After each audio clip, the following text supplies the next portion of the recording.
With a WagerTalk one-day power pass, you receive every play from every betting consultant for one full day at the ridiculously discounted price of just $149.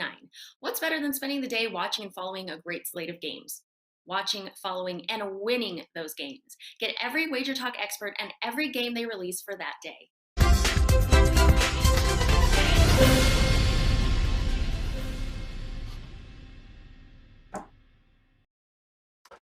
Well. Here we go. Happy Thursday. Want to welcome those of you joining us here on the special edition, the NBA Tip-Off Show, playoff edition here, powered by WagerTalk.com. As we've got two games on the slate tonight, and boy, oh boy, getting real interesting here in both of these series. And we are, of course, going to start with the early series here as we get ready for Denver and Portland tonight. Game 6, not going to get any better than this one. And then, of course, facing the elimination, the Los Angeles Lakers will be at the Staples Center at home, taking on the Phoenix Suns. Phoenix looking to close out the Lakers. I do believe that would be a very first time in LeBron's illustrious career in which he gets bounced in the first round. And here, of course, to break down both of these games for you, give you an angle here that you can, of course, bet on are three of the absolute best. Well, two of the absolute best, and Tony Finn. So we got Ski Profit in the house, of course, Rob Vino here, and yes, Tony Finn, who I think is sending a message early. We don't need to have to worry about who he's going with tonight, but Ski, my man, we missed you yesterday. Loaded card last night. I believe the last time we were going to see 4 games in the NBA on the same night. We don't appear to have that anymore now. So it's going to be 2 games and maybe 3 here from here on out. But talk to me. How'd you do last night? And what are you locked and loaded, ready to go here tonight in the Associate? Last night was good. I think I've won 6 of my last 8 in the NBA. Mm-hmm. I'm sad to see, surprisingly, I'm sad to see Ja Morant and the Grizzlies go because that series was really good to me. I just bet the over every game and don't think about it, and you're all right. So last night was good. We'll hope to keep it going and find some winners today. I love it, man. That series made a lot of profitable people there just waiting for Memphis to go on a run and watch that Utah number come down and then just hammer Utah, watch it go back up there as they win by double digits every damn game. So, but great season, Memphis. You can go play golf with the Knicks now. Rob Vino, talk to me, my man. How did you do last night, and what do you got locked and loaded for us tonight at WagerTalk? Yeah, and right back to that Utah-Memphis series that Ski and you were referring to, Joe. 5-0 over the total in that series. But last night I had first half, and when you watch Utah put up, I think, 40 before the 6-minute mark of the first quarter, you're in pretty good shape. Odds makers never really adjusted first half prices either. That thing sat at 111 yesterday, which was, with about 5 minutes to go in the first half, it was over 111. So that was a good series for us. What worked for both sides continued to work all series long. It didn't matter. Adjustments, it just didn't matter. Utah shoots threes and Memphis gets downhill, and neither team could stop either. So we'd like to have them all go that way. Tonight, I came to a revelation before we came on the air, so I will have something up there in the NBA after the show is over. It took me a while to get to any conclusion today, but I won't blow smoke up the ass here, Joe. We'll save that for next time. Oh, loving that. Listen, bottom line is there's some profits still to be had here in the NBA. I'm going to guess somebody had Phoenix in Game 5. Tony Finn, my friend, how you been? I'm going to guess you're probably not looking at the Lakers here tonight. Of course, we'll get to that game. But what you been doing, and what do you got going on tonight at Wager Talk? I've taken a position in both of these Western Conference tilts on Thursday night, the early one, the late one. I have a trio of MLB games. I've packaged them all together. You can get all 5 plays, all 5 winners for $29 only at Wager Talk. And NBA has been pretty good. Not quite as good as Ski. I think I'm 9-5 in the last 14, and my totals have been good. Let's call it 12-3 on my top total. So that's been profitable. And again, Memphis, Utah has been a big part of that record as well. So I guess all three of us have made some money on that.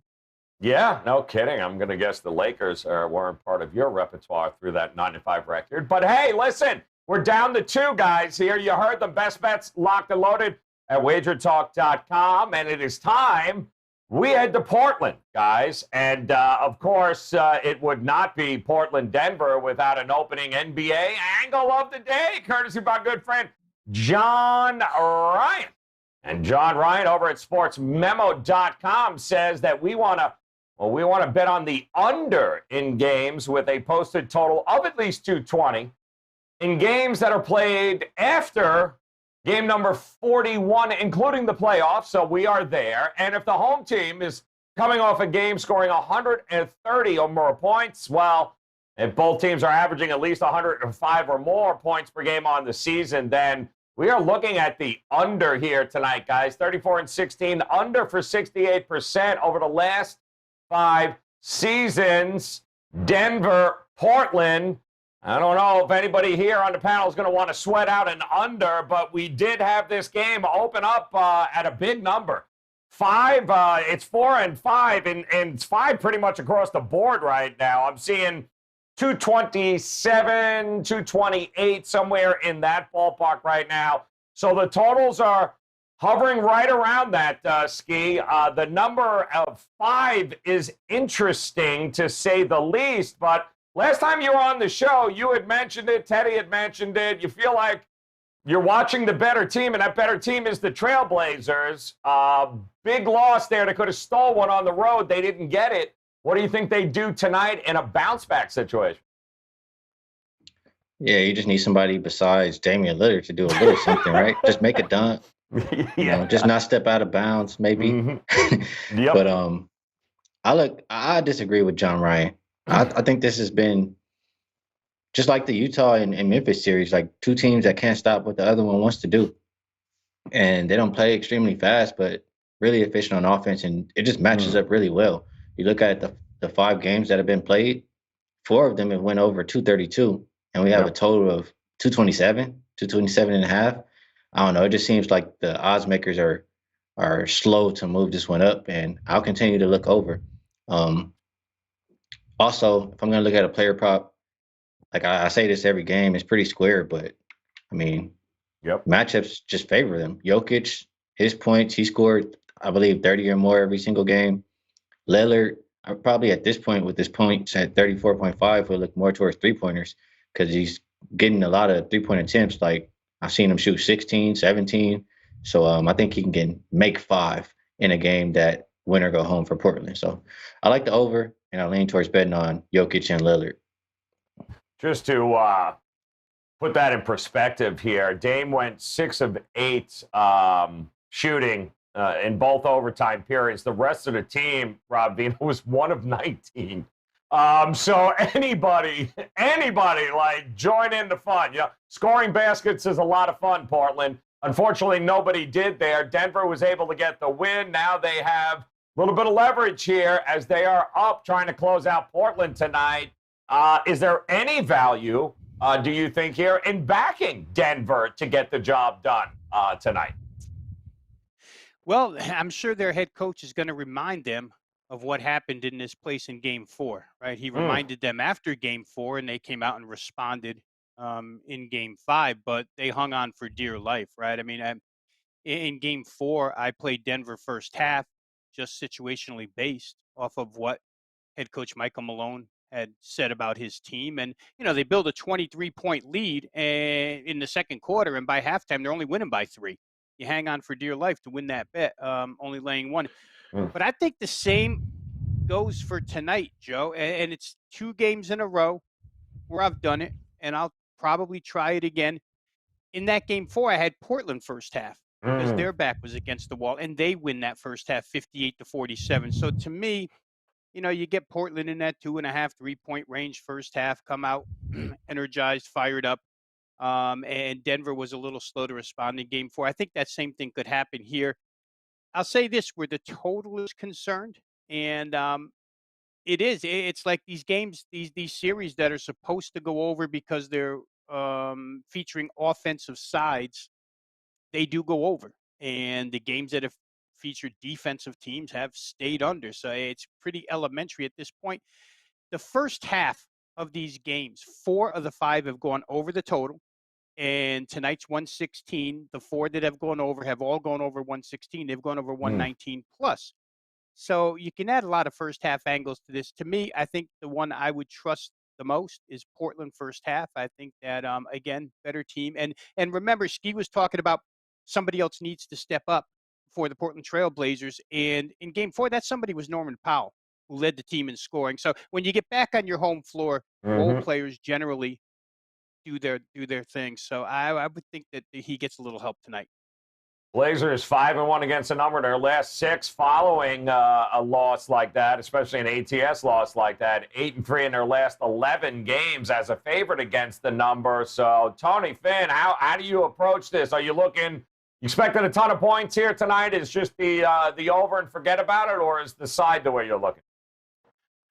Well, Denver's as a team, there was kind of some strange, excuse me, there were some strange happenings. If during the season, and we tend to, well, pardon me, we tend to look at Denver, or at least the public looks at Denver as being a team that gets up and down the court. They score a lot. Jokic scores a lot. Murray can play at pace. Those kind of things that give them the illusion, or at least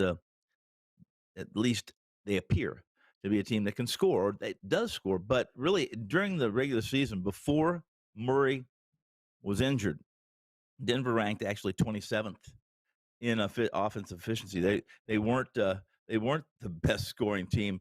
And I'm trying to pull up my numbers here because I was reading this, and they were since Murray got hurt, 117.1 points per 100 possessions. That's only 1.2 below the Brooklyn Nets, which was the league leading offensive rating. And even after Jamal Murray's ACL injury, on April, the Nuggets offense they averaged 115.2. I'm sorry, it was 117 before, 115.2 afterwards. That's what Murray hurt. And since then, as has been outlined already in this program, 5 overs, isn't it 4 overs in 5 games this series? And it's Portland's going to probably play a little bit of. They're probably going to try to confuse. They're going to, what I understand, they're going to play a little zone, and they've already played kind of a pseudo zone, but they certainly haven't been able to stop Denver, at least at the formerly known as the Pepsi Center. So at home, I expect to get a little better game out of Powell. I thought after his big game in game 4, he was a little bit invisible in game 5. And in this game, every team that's won the first quarter has won the game. So it's already been mentioned. In short, the Portland coach in his last presser, Stottside, he said we're going to be more aggressive from opening tip. I like Portland first quarter. I like him first half. I like him game minus the 4.5. You can get a 4.5. I think at Penny right now, 5 is pretty much the average or the consensus across the board. And I think we go to Denver for game 7. Yeah, I mean, listen, if that guy's got anything to say about it right there, it'll certainly be heading back to Denver for a game 7. 3 of the Portland starters over 50 minutes in that last game. Don't know that it's going to matter much, given the fact that they are home in front of their fans, and I would anticipate the adrenaline running pretty good here tonight. But we all waited for that Lillard time game, and boy, oh boy, did we get it, Ski. Wow, did we get it there in a double overtime. 8 p.m. tonight, guys. That is the tip-off for that first game, which leads us into game number 2 here tonight. And it's my understanding that even though LeBron left that game early, he did arrive early tonight to the Staples Center. So there you go. All is forgotten. He's good to go. He's there ahead of time. Let's hope he doesn't leave early tonight, which would mean for Laker fans, this game is not going their way. We saw it open up at 3. We saw, obviously, the money come in towards the Suns. It's now down to 2. I am seeing, and it's kind of all over the board, because I'm seeing 2.5s in some places. I'm seeing even a 1.5 beginning to pop up here. So it just depends on how much you believe in the Lakers and possibly Anthony Davis going, or maybe he's not going. The total 207 I'm seeing in a number of places, 207.5. So Rob Vino, I'll start with you, man. Anthony Davis availability for this. Do you think he goes? Even if he does it make a difference at this point? How are you approaching this game tonight? Yeah, he's questionable. I would think that if there's a way possible, he will go. At least that's the way I approach it. But again, Joe, your point about how effective will he be, that certainly comes into play. But to me, this series, and I'm one of those guys that I will bang my head into the brick wall multiple times to get something right. And law of averages just tell you that these Lakers can't shoot as piss poor as they've shot in 4 games. And believe it or not, as bad as they've shot, Phoenix hasn't done much better. I mean, neither one of these two teams. The thing that has increased as these games have gone on is the potential points scored. First 2 games, very, very low, 418, 422 if everything went in the basket, all the way to last game where 475 points were available. And they just can't get it in the basket. Game gets to 200 with miserable shooting, 3-point land, field goal percentage. Phoenix does shoot their free throws, but there's games where nobody gets to the free throw line. So law of averages tells me that one of these games is going to be one of those where the ball goes in the basket. You can't have 8 Lakers shooting as bad as 8 Lakers have shot. It just and in my mind, LeBron gets more assertive in this game. I mean, obviously, the media's had a field day with him off of last game, so it's time to respond. You're up against the wall, sense of urgency, all those types of things. I probably try over here, Joe, in one form or another. First half seems to me to be the better of the two options. It's come from 106 all the way to 101.5. I mean, an average NBA quarter can get to 102. All you have to have is a couple of guys making shots. So I think that's probably the way I'll look. But again, I could be dead wrong, and this thing could stay under one more time. But I'm banking on these guys. They're NBA players, for goodness sakes, to shoot the basketball on both sides a little better than they did. I think we'll see Chris Paul here as well. So we'll see how it goes. But I just think a few more shots will fall in this game. Ski, let me ask you here, man, because if the magic of the Lakers and LeBron happens, do we have a better chance of it happening in the second half, do you think? Or is it a comeback? Is this got comeback written all over it? Or do you think we're going to see a different Lakers team out of the gun? And keeping him, I'm just going to assume you're not going to have a very healthy Anthony Davis here. So if you don't, are we expecting a second half push as opposed to the first half?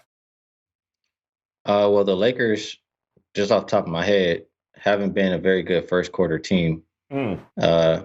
Probably lately, and you could probably go back a little bit further too. So if you like the Suns, I probably would look for them early like that.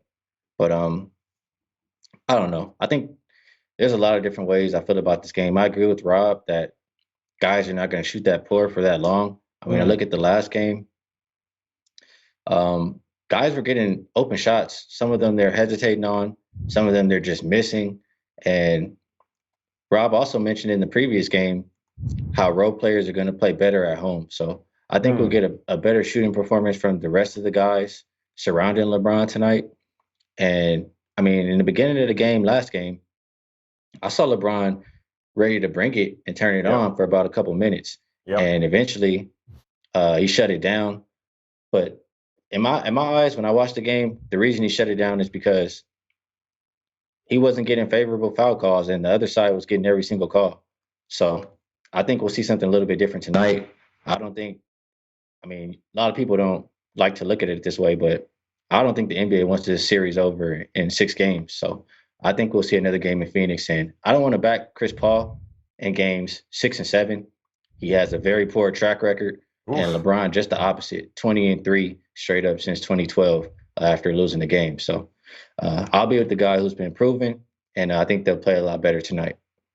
Yeah, I'm with you, Steve. Was it when they went on that 21-2 run there to start the second, you saw a different LeBron, I think, because, hey, listen, maybe the best fight is one that the one that we'll have tomorrow here. Why are we going to kill ourselves? It was pretty much over at that point. What do you think here, Tony Finn? I'm going to guess you're probably not backing the Lakers here. No. Is it over for them? Is there a path for them to get it done tonight, in your opinion? All LeBron. First off, all LeBron's numbers in series, Clint. All those numbers of games after a loss for LeBron. Terrific numbers, outstanding, over the top. I mean, historic numbers, in truth. But the caveat to that is LeBron was playing most of the time. LeBron was playing on number 1, number 2 seeds, playing a number 7, number 8 seed. The roles were reversed here. And I remember last week when I mentioned that I was fading the Lakers last week at this time. They actually came out and won that game, and Ski had mentioned that every player on the Lakers floor is better than or they have the best players on the floor. If you watch LeBron, his ankle's not 100%. There was times when he had spurts and he was okay, but how many times did he try to take the ball to the hole and get a shot blocked?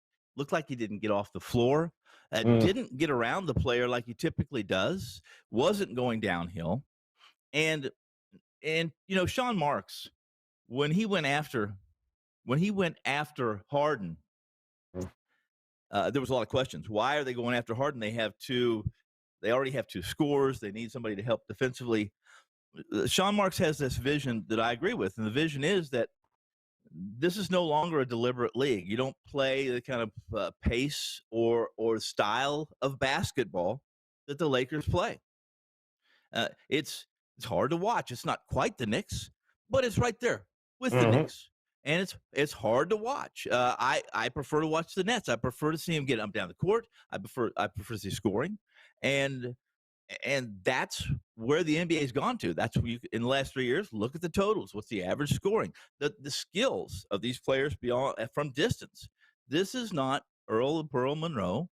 This isn't Jerry West. This is 22nd century, 21st century NBA, and it's about offense. And with or without Davis tonight, I think this series is probably over. I don't think LeBron's healthy. I would prefer to see Davis play. Actually, he has a history when he comes off injury of being pretty sluggish. If you look at what he did in Game 1 against the Suns, is a pretty good indicator. So while this is in LA, while they probably will be, they'll probably get the call. They'll get more calls than the Suns get, which is that's typical. That's more of what LeBron gets. But I just don't think it's going to be enough. And I think the Suns probably close this out. And then we're going to see what happens. The offseason will be more interesting than this game tonight because the Lakers are going to have to do something. Can you see Kuzma tonight starting in place of Morris? I think that they're going to try to do some things where something's got to happen different. Maybe Ski has some ideas, but I might see Kuzma starting to place a plate of Morris because Morris hasn't played very well. He's not getting to the line. He didn't look like the player that he's been the last couple of years. So I'll take the Suns plus the points tonight. Just going to say this, you probably could have just opened with that, and then we could have left at that point and moved on. But no, I mean, the whole long drawn out with Sean Marks and his vision, nobody gives a shit about. I'm just saying you could have started when I like Phoenix, and we wouldn't have got the rest of the dribble there. Please. Rob Vino, Ski brought up a good point, though. He's not getting to the foul line, LeBron. It has not been good. I'm just curious, though, who is the ref tonight? Is there any drama behind who's going to be on the court? I don't know if you looked that up, Ski, either, because we got it. Didn't get a lot of calls in that last game. Yeah, I think the trio, I've got it right here, is David Guthrie as lead, Ben Taylor, and Tom Washington. So, Guthrie is a official that would tend to, and there's a bunch of officials in that basket right now that would tend to make you believe that there'll be a few more points scored. But if LeBron's ever going to try that ankle to go downhill, it would be tonight. I mean, there's nothing. There's no tomorrow in the Lakers' case. So we'll see how it goes. One thing, we can wait till best bets, and then I'll talk about the rest of this. Only it's interesting enough. 5 playoff games. Only LeBron and Marc Gasol are shooting better than 33% right now, guys. That's just absolutely mind blowing to me. But that's where we are at, which means Let's get to the best bet section here. Only 2 games on the card here tonight. 8 o'clock and, of course, 10 o'clock here tonight, guys. Portland, Denver, Lakers taking on Phoenix.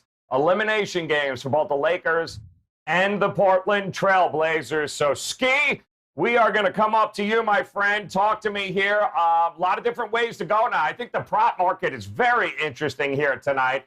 And I think there's some, you can correlate some bets here depending on what you think Dame Lillard's going to do. But where are you going with this tonight, man? How are you going to approach these games?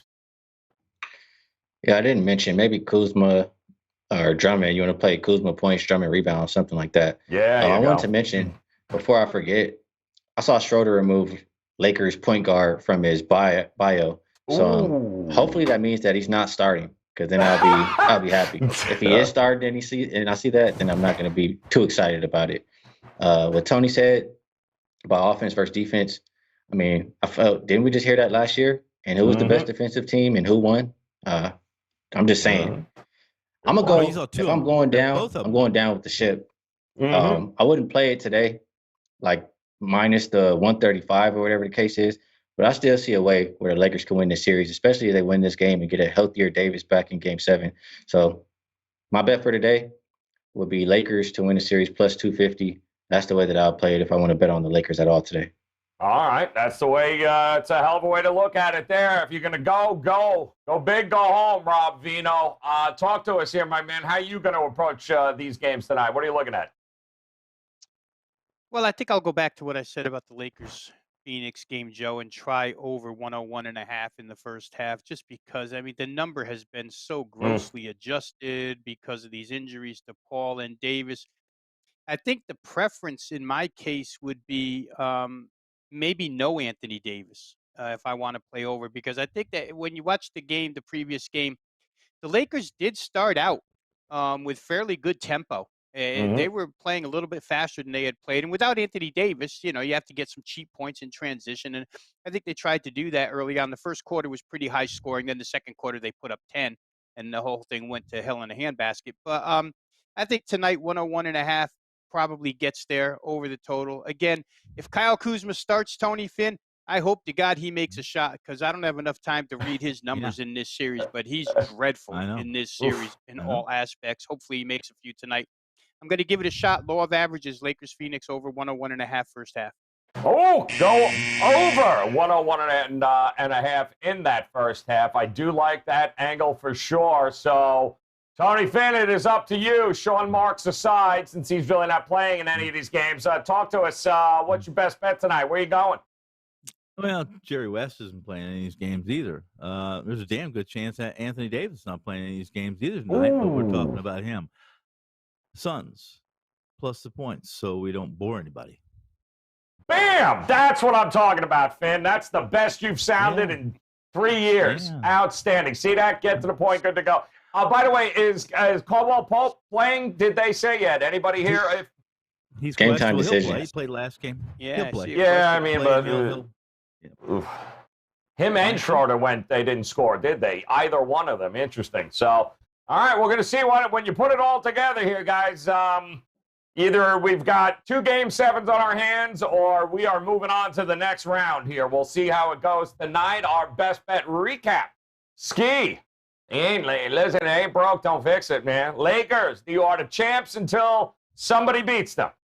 Taking the series down. Rob Vino says, you know what? Give me the first half over 101.5 in that matchup.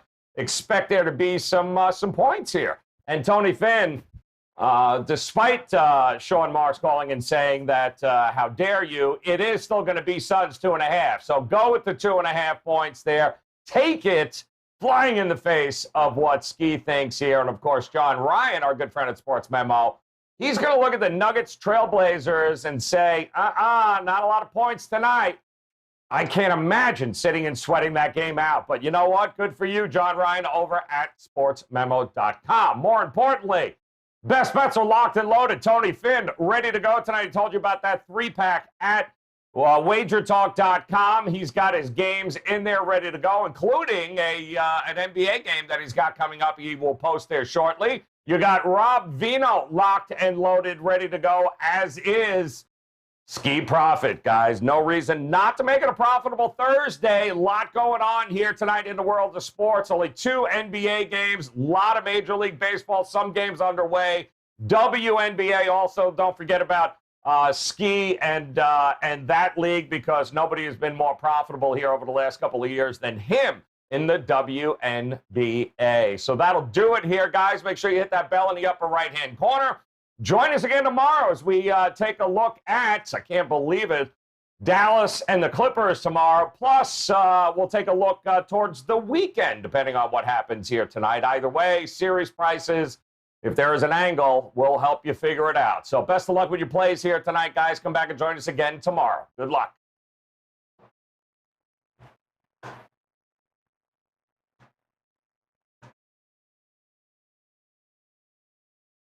Sign up for the free WagerTalk text club to gain access to free plays and exclusive discounts. Just text WagerTalk to 33222 to sign up and get a $10 coupon to use on WagerTalk.com.